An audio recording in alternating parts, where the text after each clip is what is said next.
ഇന്ന് നമ്മൾ കാണാൻ പോകുന്നത് 2025 പുറത്തിറങ്ങിയ ഹോളിവുഡ് മൂവിയായ ഏക് ദീവാനയ്ക്ക് ദീവാനിയാത്ത് എന്ന ഒരു സൈക്കോ പ്രണയകഥ പറയുന്ന മൂവിയാണ്. സിനിമയിലെ നായകനായ വിക്രമാദിത്യ ഒരു വലിയ രാഷ്ട്രീയ നേതാവിന്റെ മകനാണ്. പണവും അധികാരവും വെച്ച് ഇഷ്ടമുള്ളത് നേടാനുള്ള കഴിവുള്ള ഒരാളാണ് നായകൻ. നായികയാണെങ്കിൽ ഒരു പ്രശസ്ത സിനിമാ നടിയാണ്. അദ എന്നാണ് അവളുടെ പേര്. സ്വന്തം ജീവിതവും സ്വാതന്ത്ര്യവും വളരെയധികം വിലമതിക്കുന്ന ഒരു പെൺകുട്ടി. വിക്രം അതയെ ആദ്യമായി കാണുമ്പോൾ തന്നെ വല്ലാതെ ആകർഷിക്കപ്പെടുന്നു. അതൊരു സാധാരണ പ്രണയമായിരുന്നില്ല, എന്നാൽ വളരെ പെട്ടെന്ന് തന്നെ അതൊരു ഭ്രാന്തമായ പ്രണയത്തിലേക്ക് മാറുകയാണ്. വിക്രം തന്റെ ഇഷ്ടം അതയോട് തുറന്നു പറയുന്നു. എന്നാൽ അതയ്ക്കാണെങ്കിൽ ഈ റിലേഷന് ഒട്ടും തന്നെ താല്പര്യമുണ്ടായിരുന്നില്ല. അതുകൊണ്ട് തന്നെ അവൾ ആ പ്രണയം നിരസിച്ചു. അത് വിക്രമിന് ഒട്ടും തന്നെ അംഗീകരിക്കാനായില്ല. അവൾ നോ പറഞ്ഞിട്ടും അവൻ പിന്നെയും അവളെ പിന്തുടർന്നുകൊണ്ടിരുന്നു. പിന്നീടുള്ള അവളുടെ ജീവിതം ഭയവും അസ്വസ്ഥതയും നിറഞ്ഞതാകുന്നു. അവനെ ഒഴിവാക്കാൻ വേണ്ടി അവൾ പിന്നീട് എന്ത് ചെയ്തു എന്ന് നമുക്ക് മൂവി കണ്ടു തന്നെ അറിയാം. സിനിമയുടെ തുടക്കത്തിൽ തന്നെ വിക്രമിനെ കാണിക്കുന്നു. അടുത്ത ഇലക്ഷന് വേണ്ടി അവനെ മുഖ്യമന്ത്രിയാക്കാൻ ഇരിക്കുകയാണ് എല്ലാവരും. അവന്റെ തീരുമാനങ്ങളൊന്നും തന്നെ ആരും തന്നെ എതിർത്തിട്ടുണ്ടായിരുന്നില്ല. അവൻ മിനിസ്റ്റർ ആവാൻ പോവുകയാണെന്ന് അറിഞ്ഞിട്ട് പല ബിസിനസ് കമ്പനി ഉടമകളും അവനെ കാണാൻ വരുന്നുണ്ടായിരുന്നു. കാരണം ഭാവിയിൽ നടക്കാൻ പോകുന്ന പല പ്രോജക്റ്റുകളും അവർക്ക് കൊടുക്കുകയാണെങ്കിൽ നല്ല കമ്മീഷൻ തരാമെന്ന് അവർ പറയുന്നുണ്ടെങ്കിലും അവൻ അത് വിസമ്മതിക്കുന്നു. വിക്രം നല്ല മനസ്സിന് ഒരുടമ കൂടിയായിരുന്നു. പഠിക്കുന്ന സമയം ജോലി ചെയ്യുന്ന കുട്ടികളെ കണ്ടിട്ട് അവർക്ക് വിദ്യാഭ്യാസവും പഠനത്തിന് ആവശ്യമായ ചെലവും വിക്രം ഏറ്റെടുക്കുന്നുണ്ടായിരുന്നു.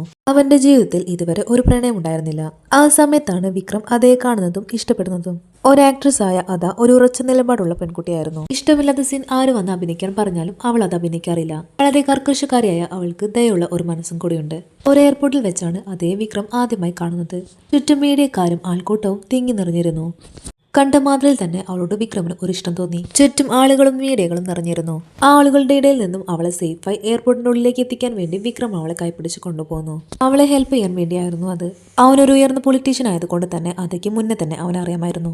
അവൾ താങ്ക്സ് പറയുകയും അവർ തമ്മിൽ പരിചയപ്പെടുകയും ചെയ്യാണ്. അവൾ പോയ ശേഷം വിക്രം അവളെ തന്നെ നോക്കി നിൽക്കുന്നുണ്ടായിരുന്നു. പിന്നീടുള്ള ദിവസങ്ങളെല്ലാം വിക്രം മാസികയിൽ വരുന്ന അവളുടെ ഫോട്ടോസ് എല്ലാം നോക്കി നിൽക്കുകയും ടിവിയിൽ അവളുടെ മൂവി എല്ലാം കാണുകയും ചെയ്യാണ്. അതയുടെ ഫാമിലിയും അവളൊന്ന് സെറ്റിൽഡായി കാണാൻ ആഗ്രഹിക്കുന്നുണ്ടായിരുന്നു. അവളുടെ ലൈഫിലും ഇതുവരെ ഒരു പ്രണയം ഉണ്ടായിരുന്നില്ല. വിക്രമിന്റെ അച്ഛൻ ഇലക്ഷനെ കുറിച്ച് പറയുമ്പോഴൊക്കെയും അവന്റെ മനസ്സിൽ അതേയായിരുന്നു. അവന്റെ പൊളിറ്റിക്കൽ കാര്യത്തിൽ അവൻ അധികം ശ്രദ്ധ കൊടുക്കുന്നില്ല എന്ന് അവന്റെ അച്ഛൻ ശ്രദ്ധിക്കുന്നുണ്ട്. എന്നാൽ അവളെ വീണ്ടും കാണാനുള്ള വഴി ആലോചിച്ചിരിക്കുകയായിരുന്നു വിക്രം.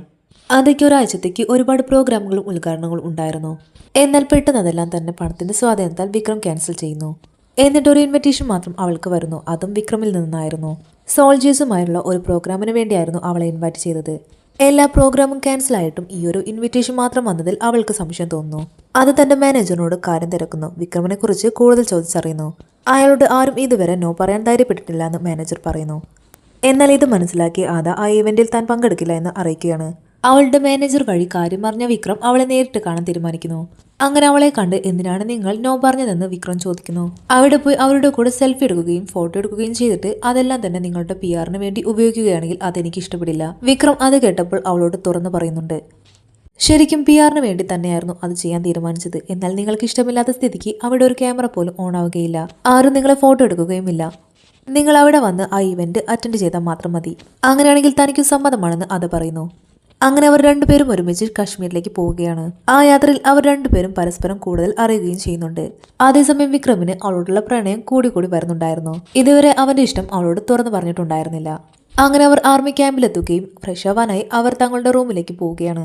വിക്രം അവന്റെ റൂമിൽ ചെന്നിട്ട് അതയുടെ റൂമിലേക്ക് നോക്കുമ്പോൾ അത് ഡ്രസ്സ് മാറുന്നതാണ് കാണുന്നത്. എന്നാൽ വിക്രം അതൊന്നും നോക്കാതെ വേഗം തന്നെ കർട്ടൻ നീക്കുന്നു. അവൻ മറ്റൊരു രീതിയിലും അതേ കാണാൻ ആഗ്രഹിച്ചിട്ടുണ്ടായിരുന്നില്ല. ശരിക്കും അവളെ ആത്മാർത്ഥമായി തന്നെയായിരുന്നു വിക്രം പ്രണയിച്ചിരുന്നത്. വൈകുന്നേരം ഫംഗ്ഷൻ സ്റ്റാർട്ട് ചെയ്യുന്നു. സോൾജേഴ്സ് അവർക്ക് രണ്ടുപേർക്കും കൂടി ഒരു ടാസ്ക് കൊടുക്കുകയാണ്. അത് ക്യാരക്ടർ ചേഞ്ച് ചെയ്ത് സംസാരിക്കണം എന്നതായിരുന്നു. അത് ഒരു പൊളിറ്റീഷ്യനായ വിക്രമായി സംസാരിക്കുന്നു. അത് നന്നായിട്ട് തന്നെ വിക്രം എങ്ങനെയാണ് പ്രസംഗിക്കുന്നത് അതുപോലെ തന്നെ പ്രസംഗിക്കുന്നു. എന്നാൽ വിക്രമിന് കിട്ടിയത് അതേ പ്രപ്പോസ് ചെയ്യുന്ന ഒരു സീനായിരുന്നു. അവൻ ശരിക്കും തന്റെ മനസ്സിലുള്ളത് എല്ലാം തന്നെ അവളോട് തുറന്നു പറയുന്നു. അവൾ എത്രത്തോളം തനിക്ക് പ്രിയപ്പെട്ടതാണെന്ന് അവന്റെ വാക്കിലൂടെ അവൾ അറിയിക്കുന്നു. ഇതെല്ലാം കേട്ടിട്ട് അതയ്ക്ക് സന്തോഷമാവുന്നുണ്ടെങ്കിലും അവൾ അതൊരു ആക്ടിങ് മാത്രമായിട്ടാണ് കാണുന്നത്. അവന്റെ മനസ്സിലുള്ളതെല്ലാം തന്നെ തുറന്നു പറയുമ്പോഴും അവന്റെ കണ്ണുകൾ നിറയുന്നുണ്ടായിരുന്നു.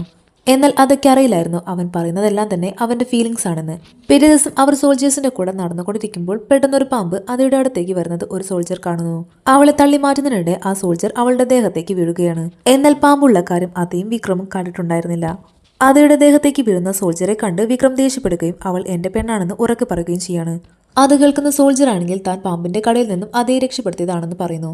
എന്നാൽ വിക്രം പറഞ്ഞ കാര്യം കേട്ടിട്ട് അത് ശരിക്കും ഷോക്കാവുകയാണ്. വിക്രം ഒരിക്കലും തന്റെ ഇഷ്ടം ഈ രീതിയിൽ പറയണമെന്ന് ഒട്ടും കരുതിയതല്ല. വിക്രം പറഞ്ഞത് കേട്ട് അതയ്ക്ക് വല്ലാതെ ഇൻസൾട്ടായി തോന്നി. അവൾ വേഗം അവിടെ നിന്നും പോകുന്നു. വിക്രം അവളുടെ റൂമിൽ ചെന്ന് തന്റെ ഇഷ്ടം തുറന്നു പറയുന്നു. എന്നിട്ട് 1 മാസത്തിനുള്ളിൽ നമ്മുടെ വിവാഹം നടക്കണമെന്ന് പറയുന്നു. ഇത് കേൾക്കുന്ന അതയ്ക്കാണെങ്കിൽ അവന്റെ ക്യാരക്ടർ ഒട്ടും തന്നെ ഇഷ്ടപ്പെടുന്നില്ല. അവൾ വളരെ വ്യക്തമായി തനിക്ക് താല്പര്യമില്ല എന്ന് തുറന്നു പറയുന്നു. അവൾ നോ പറഞ്ഞിട്ടും അവനത് കേൾക്കാൻ കൂട്ടാക്കിയിരുന്നില്ല. അത് കഴിഞ്ഞ് അവൻ ഒഫീഷ്യലായി അവളുടെ വീട്ടിൽ പോയി വിവാഹത്തിന്റെ കാര്യം സംസാരിക്കുന്നു. 1 മാസത്തിന് ശേഷം നമ്മുടെ വിവാഹമാണ്, അതിന്റെ ഒരുക്കങ്ങൾ തുടങ്ങണമെന്ന് പറയുന്നു. ഇത് കേൾക്കുന്ന അവളുടെ അച്ഛനും വീട്ടുകാരും ആകെ ഞെട്ടിത്തരിച്ചു നിൽക്കുന്നുണ്ട്.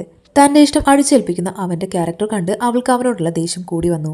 അവൾ അവനോട് ഞാൻ നിങ്ങളോട് നോ തന്നെയാണ് പറഞ്ഞത്, ഈ വിവാഹത്തിന് തനിക്ക് താല്പര്യമില്ല എന്ന് അവൾ തുറന്നു പറയുന്നു. തന്റെ മകൾക്ക് താല്പര്യമില്ലാത്ത ഒരു വിവാഹത്തിന് തങ്ങൾക്കും താല്പര്യമില്ല എന്ന് അവളുടെ വീട്ടുകാർ പറയുന്നു. വിക്രം തൽക്കാലം അവിടെ നിന്നും പോകുന്നു. എന്നാൽ ഈ കാര്യങ്ങളെല്ലാം പബ്ലിക്കായി മാറിയിരുന്നു. അത് നോ പറഞ്ഞത് കാരണം അവളുള്ള ദേഷ്യം കൊണ്ട് അതയുടെ സിനിമ എവിടെയും പ്രദർശിപ്പിക്കാൻ വിക്രമിന്റെ ആളുകൾ സമ്മതിച്ചില്ല.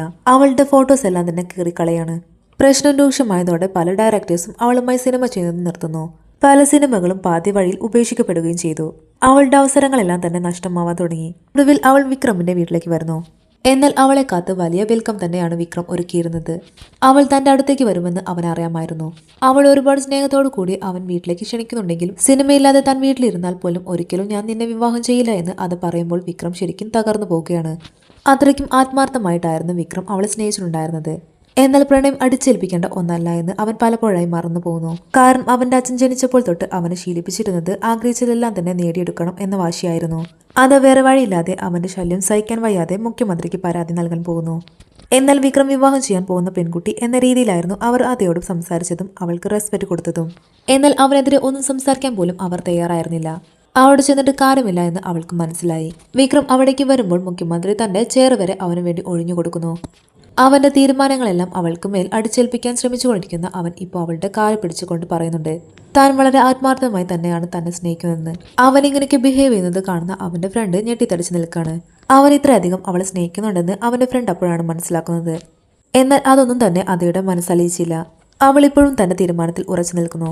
പിന്നീട് അതയുടെ അച്ഛൻ ജോലി ചെയ്യുന്ന സ്ഥലത്തും വിക്രമിന്റെ ആളുകൾ കാരണം പ്രശ്നങ്ങൾ നേരിടേണ്ടി വരുന്നുണ്ട്.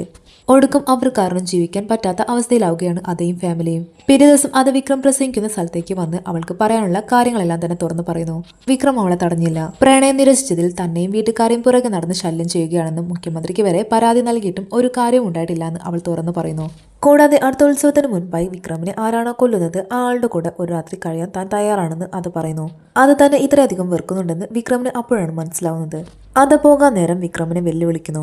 നിന്നെ കൊല്ലാൻ തന്നെ സ്നേഹിക്കുന്ന ഫാൻസ് ഉണ്ടാകുമെന്ന് പറയുമ്പോഴും വിക്രമിന്റെ കണ്ണുകൾ നിറയുന്നുണ്ടായിരുന്നു. അന്ന് അവൻ ഒരുപാട് മദ്യപിക്കുന്നു. പിറ്റേ ദിവസം അവൻ ഒരു ഫംഗ്ഷൻ അറ്റൻഡ് ചെയ്യാനുണ്ടായിരുന്നു. അവന്റെ ഫ്രണ്ട് അത് നിന്റെ ജീവനെ തന്നെ ആപത്താണെന്നും ഫംഗ്ഷൻ ക്യാൻസൽ ചെയ്യാൻ പറയുന്നുണ്ടെങ്കിലും വിക്രം അതിന് തയ്യാറാതെ ഫംഗ്ഷൻ അറ്റൻഡ് ചെയ്യുന്നു. ഫംഗ്ഷൻ തുടങ്ങി കുറച്ച് സമയം കഴിയുമ്പോൾ ആരോ അവനെ ഷൂട്ട് ചെയ്യുന്നു.